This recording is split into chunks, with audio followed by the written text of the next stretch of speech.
Olá! Hoje nós estudaremos os dois últimos tipos de reações orgânicas para a gente fechar o nosso conteúdo. Então, nós estudaremos as reações de oxidação e redução, que são muito importantes. Então, as reações de oxidação, ela vai envolver o elemento oxigênio, por isso que daí que vem o nome oxidação.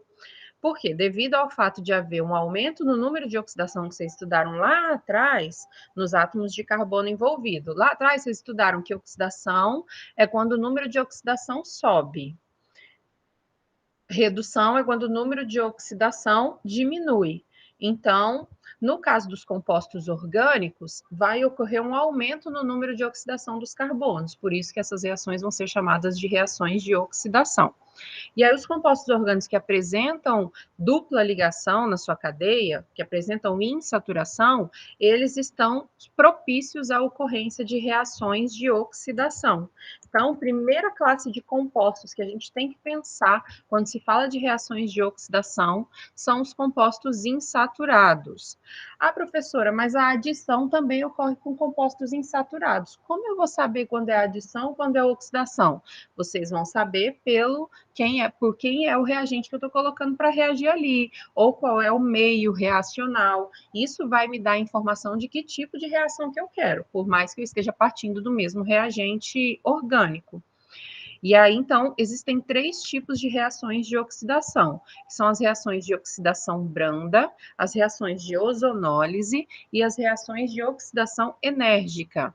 O que vai determinar se vai ocorrer uma oxidação branda, se vai ocorrer uma ozonólise ou se vai ocorrer uma oxidação enérgica, vai depender do meio reacional, porque o mesmo composto ele pode sofrer qualquer um dos três tipos de reação. Ah, então qual que vai ser que vai ocorrer? Depende de quem é o catalisador, de como está o meu meio reacional, ok? E aí, então, a gente vai para o primeiro tipo de oxidação, que é a oxidação branda. No caso da oxidação branda, o próprio nome já me diz, é algo brando. Então, no caso da dupla ligação, vai ocorrer apenas o rompimento de uma delas, igual acontecia lá na adição, vai ocorrer o rompimento de apenas uma delas, formando o que a gente chama de diálcois. Aqui, principalmente, que a gente vai ver que não dá para a gente mexer com balanceamento. Então, no caso da oxidação branda, ela ocorre na presença de um oxidante, que é o permanganato de potássio, que é esse KMnO4, em meio neutro ou básico, sem presença de calor. O meio é frio. E aí, então, ocorre o rompimento de uma das ligações que estavam na dupla, e aí entra uma hidroxila em cada carbono, porque como eu rompo essa ligação, eu fico com dois carbonos, esses dois carbonos aqui vão ficar com ligações disponíveis, e aí então entra uma hidroxila em cada um deles, formando o que a gente chama de diálcool, porque é um composto que tem duas funções álcool, ok? No caso do próximo aqui, mesmo raciocínio. Vai quebrar uma das ligações e vai entrar uma hidroxila em cada carbono. Então, aqui, ó, a ramificação continua aqui, aí vai entrar uma hidroxila neste carbono aqui, que é essa que está aqui, e a outra hidroxila vai entrar neste carbono aqui, que é essa que está aqui na pontinha. E aí, então, ocorreu uma reação de oxidação branda. Quando a gente vai para a reação de ozonólise, eu posso partir do mesmo composto. Aqui eu não coloquei o mesmo, eu coloquei os mesmos compostos, só desenhei eles de forma diferente. Só que agora não vai ocorrer uma oxidação branda, então eu não tenho permanganato de potássio e meio básico. O que vai me indicar que é uma ozonólise é porque é uma reação com ozônio. O próprio nome já me dá a dica de quem é meu reagente. Vai ocorrer com ozônio. E aí, diferente da oxidação branda, que a gente só quebra uma das ligações, na ozonólise e na oxidação enérgica, que é a próxima que a gente vai ver, a gente vai ter a quebra total das duas ligações. Não vai quebrar só uma, não, vai quebrar as duas. E aí eu vou gerar dois compostos. Quando eu quebrei as duas ligações, eu quebrei e ficou um composto para um lado e composto para o outro. E aí, então, a gente tem a formação de aldeídos e ou cetonas, dependendo de onde está essa dupla ligação. Se quando eu quebrar esse carbono que antes fazia a dupla ficar na ponta, eu vou formar um aldeído. Se quando eu quebrar esse carbono que antes fazia a dupla estiver no meio da cadeia, estiver entre carbonos, o que eu vou formar é uma cetona. E aí, então, essa reação ocorre com o ozônio na presença de zinco e meio aquoso. Então, o que vai acontecer nesse primeiro exemplo? Eu quebro, então quebra as duas ligações, eu vou ter um composto formado com esse um carbonozinho que ficou pro lado de cá e um outro composto formado com essa cadeia que está do lado de cá. Esse carboninho que está aqui, é só vocês lembrarem que onde era dupla vai ser a carbonila, do aldeído ou da cetona que vai se formar, sempre onde era dupla. Então, aqui, ó, aqui eu tinha dois hidrogênios, os dois hidrogênios continuam lá, e onde antes faziam duas ligações com outro carbono, serão duas ligações com um oxigênio. Esse é o produto da minha oxidação. O outro composto que sai é essa parte que está do lado de cá, que tem, ó, 4 carbonos, e no segundo fazia a ligação dupla. Então, eu tenho aqui, ó, 1, 2, 3, 4 carbonos, e no segundo, aqui era uma ligação dupla com outro carbono, agora uma ligação dupla com oxigênio. E aí, no caso da ozonólise, sempre formará também peróxido de hidrogênio, que é a famosa água oxigenada. No exemplo de baixo, mesmo raciocínio. Ó, vocês viram aqui no primeiro, formei um aldeído e uma cetona, porque depende de onde está a localização do carboninho que antes fazia a dupla. No segundo exemplo, a gente vai ter o rompimento da dupla do mesmo jeito, e aí eu vou formar um composto com essa parte de cá com 2 carbonos e outro composto com essa parte de cá com 3 carbonos. Onde tem 2 carbonos, aqui onde havia dupla, se forma a carbonila, ó. Vai continuar sendo uma dupla, porque ele precisa fazer 2 ligações para completar as 4, já que eu quebrei 2. Então, essas 2 vão ser com oxigênio. Esse hidrogêniozinho já estava lá. No de cá, eu tenho carbono, carbono e 2 ligações com outro carbono. Essas 2 ligações com outro carbono que serão rompidas se tornarão 2 ligações com oxigênio, que é a nossa carbonila, formando também peróxido de hidrogênio, ok? E, por fim, o terceiro tipo de reação de oxidação, que é a oxidação enérgica. Ela é a mais forte de todas. Ela também vai romper a dupla ligação inteira, assim como a ozonólise, só que, em vez de formar um aldeído ou cetona, ela vai formar a cetona, se aquele carbono que fazia a dupla ligação estiver no meio, mas se estiver na ponta, esse carbono que fazia a dupla, ele não vai formar um aldeído, ele vai formar um composto mais oxidado ainda, porque ele vai ter mais oxigênios, que é ácido carboxílico.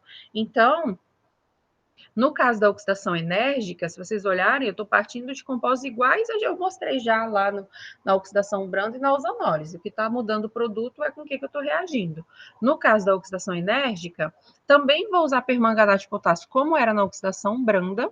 A única diferença, que é o que eu vou olhar para diferenciar se é uma oxidação branda ou se é uma oxidação enérgica, é que lá na oxidação branda, a gente fazia reação em presença de permanganato de potássio, meio básico e a frio. Aqui a gente vai fazer também com permanganato de potássio, só que com meio ácido e a quente, ó, o ácidozinho e o deltazinho que representa o calor. E aí, então, a gente vai formar ácidos carboxílicos e cetonas. Os hidrogênios que estavam ligados ao carbono que antes fazia dupla, eles são transformados em hidroxilas. No caso da ozonólise, os hidrogênios que estavam aqui no carbono, que estava fazendo a dupla, eles se mantêm lá, continuam lá quietinho. Na enérgica, como ela é muito mais forte, esses hidrogênios que estiverem ligados, por exemplo, aqui, esse carbono é o da dupla, eu vou romper aqui. Só que ele tem um hidrogênio aqui. Então, o que vai acontecer? Esse hidrogênio não vai continuar ali, ele vai se transformar numa hidroxila. Então, eu vou formar um ácido carboxílico, que aqui vira carbonila e o hidrogênio vira hidroxila. Então, eu formo um ácido carboxílico de 2 carbonos. Já do lado de cá, o rompimento aqui, como eu não tenho nenhum hidrogênio, não tenho que virar hidroxila. Então, só vou formar a carbonila da cetona. E aí, então, eu tenho meus 2 produtos. Ó, o hidrogênio que está aqui, que eu não estou mostrando, mas ele está ali, ele vira hidroxila. E o carbono que antes fazia uma dupla com outro carbono, agora é uma dupla com oxigênio. Já aqui não tem nenhum hidrogênio, então eu só tenho como agir nos 2 nas duas ligações da dupla que foi rompida. E aí, então, eu formo o composto cetona. No meu outro exemplo, ó, quando eu rompo, esse lado de cá é igual a esse. Então, na verdade, eu formo um composto só. São duas moléculas do mesmo composto. Onde tem a dupla, vai virar carbonila.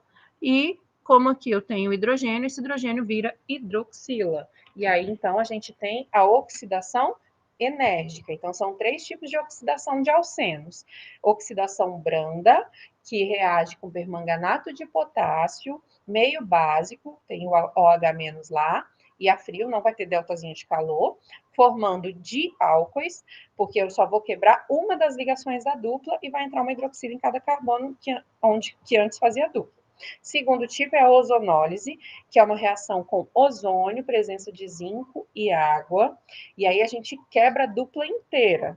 E aí onde tinha dupla vira carbonila, apenas isso. Onde tinha dupla vira carbonila em cada um dos pedacinhos depois que eu quebrei. E aí então eu formo aldeídos e cetonas e peróxido de hidrogênio. No caso da oxidação enérgica, a gente vai colocar para reagir com permanganato de potássio, assim como a oxidação branda, só que a diferença é que aqui é meio ácido e a quente.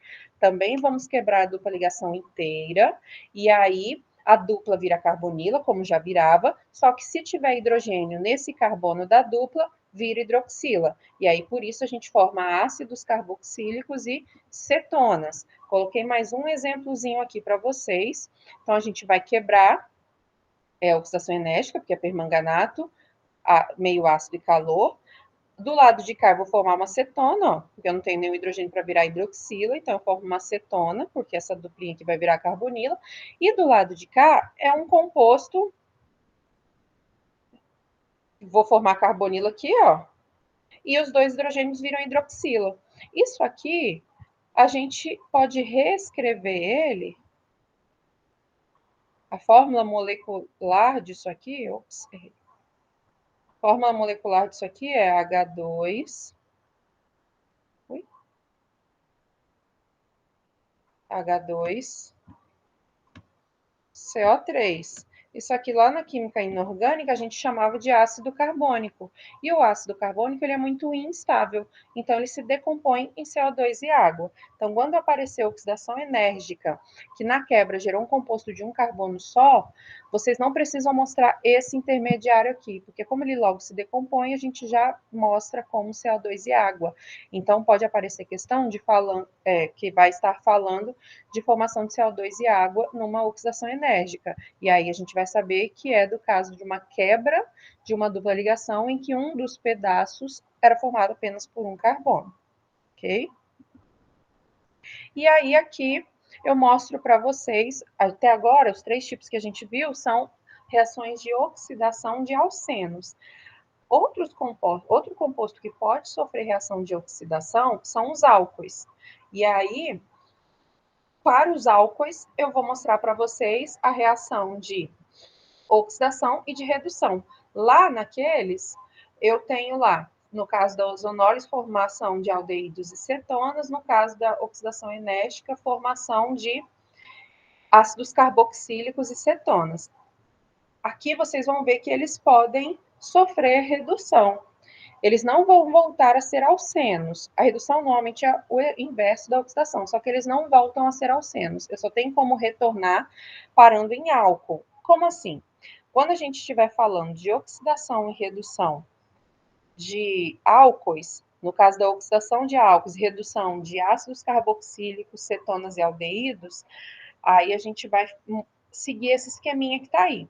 No caso da oxidação, a gente não vai usar permanganato de potássio, a gente vai usar dicromato de potássio, que é esse K2CR2O7, em meio ácido e a quente. E aí, nesse caso, a gente consegue oxidar. Então, no caso de um álcool primário, ele pode ser oxidado. Lembrando que álcool primário é aquele que a hidroxila está ligada num carbono primário. Então, se está ligado no carbono primário, está ligado no carbono da ponta. E aí, então, esses álcoois primários, eles podem ser oxidados parcialmente a aldeídos ou totalmente a ácidos carboxílicos. Aí vocês vão perguntar, professor, mas qual vai ser a resposta? Vai ser aldeído ou vai ser ácido carboxílico? A questão vai te falar se ocorreu uma oxidação parcial ou se ocorreu uma oxidação total. Então, álcoois primários, se for oxidação parcial, vai formar o aldeído correspondente. Onde tinha hidroxila, vai virar uma carbonila. E o hidrogênio vai continuar lá. Um dos hidrogênios vai continuar lá. Se for uma oxidação total, a hidroxila e um hidrogênio vira carbonila e o outro hidrogênio vira hidroxila, formando um ácido carboxílico. Se eu estiver falando de um álcool secundário, que é um álcool em que a hidroxila está ligada no carbono secundário, ou seja, aquele carbono que está ligado à hidroxila, se ele é secundário, está ligado a dois carbonos, então ele está no meio da cadeia. Então, a oxidação desses álcoois forma cetonas. Eu tenho a formação de uma carbonila ali naquele carbono. No caso de álcoois terciários, que é uma hidroxila ligada a um carbono ligada a 3 carbonos, eles não sofrem oxidação. O próprio álcool terciário já é a forma mais oxidada dele. Por quê? Porque todos os outros a gente formou carbonilas. Aqui a gente não consegue formar carbonila, porque ele já está ligado a 3 carbonos, né? Eu teria que tirar um dos carbonos para poder juntar com a outra ligação e formar uma dupla com oxigênio. E aí aqui eu mostro, ó, um álcool primário, é um carbono está ligado a apenas um carbono, lembrando que R é uma cadeia carbônica qualquer. Aqui eu não estou colocando o reagente, então ele só está representando que é uma oxidação, pode acontecer de aparecer assim, mas a gente viu que para que essa reação ocorra, o reagente é de cromato de potássio em meio ácido e a quente. Então, se eu fizer uma oxidação parcial desse álcool, ele vai a aldeído. Se eu fizer uma oxidação total, ele vai a ácido carboxílico. Então, pode aparecer para vocês álcool primário fazendo oxidação parcial para aldeído, álcool primário fazendo oxidação total para ácido carboxílico, ou pode aparecer um aldeído sendo oxidado a ácido carboxílico. Qualquer um desses caminhos eu vou usar os mesmos reagentes. No caso do álcool secundário, esse carbono está ligado a duas cadeias carbônicas, e aí então eu formo apenas a dupla ligação com oxigênio, que é uma função cetona. No caso do terciário, como eu disse, eu não tenho como formar uma duplinha com oxigênio aqui, porque 3 das ligações desse carbono já estão comprometidas com outros carbonos. Então, aqui tem um esqueminha para facilitar a visão de vocês. Então, se eu partir do metanol, que é um álcool formado por um carbono só, a oxidação parcial dele vai a metanal, que é o aldeído correspondente, oxidação total vai ao ácido metanóico. O ácido metanóico, a gente pode ainda assim oxidar a gás carbônico e água, que é o ácido carbônico, que é aquele caso que eu mostrei para vocês de formar CO2 e água. No caso de álcoois primários que não são o metanol, que tem mais de um carbono, oxidação parcial vai a aldeído, oxidação total vai a ácido carboxílico. Se eu partir do aldeído, eu também consigo oxidar para ácido carboxílico. Então, qualquer um desses caminhos eu consigo fazer. Lembrando que todos é utilizando dicromato de potássio, meio ácido e a quente, calor. No caso do álcool secundário, a gente viu que forma uma cetona. No caso do álcool terciário, a gente viu que não reage. O caminho inverso é chamado de reação de redução. Então, são reações que ocorrem com a entrada de hidrogênio na molécula e a saída ou não de oxigênio. Então, a gente vai exatamente fazer o caminho inverso, é eu partir de um ácido carboxílico, reduzir parcialmente para um aldeído ou reduzir totalmente para o álcool correspondente, partir de uma cetona e reduzir para o álcool secundário, que aqui a gente não vai falar parcial e total porque eu só tenho um caminho, ok? Então, seria esse retorno aí. E aí, no caso de redução de aldeídos e cetonas, vai originar álcoois primários para os aldeídos, álcoois secundários para cetonas. Nesse caso, condição para essa reação é a presença de hidrogênio, ou seja, H2 aqui, na presença de níquel ou platina como catalisador. Aí aqui eu coloco um exemplozinho para vocês, partindo aqui de um aldeído, reagindo com hidrogênio na presença de níquel e calor, eu voltei, essa carbonila volta a ser uma hidroxila. E aí, então, eu complemento só com mais hidrogênio. Então, tenho aqui o retorno para um álcool primário. No caso de uma cetona, onde era carbonila, vira hidroxila. E aí, a outra ligação do carbono que vai ficar faltando, entra um hidrogênio. E aí, eu retorno para um álcool secundário.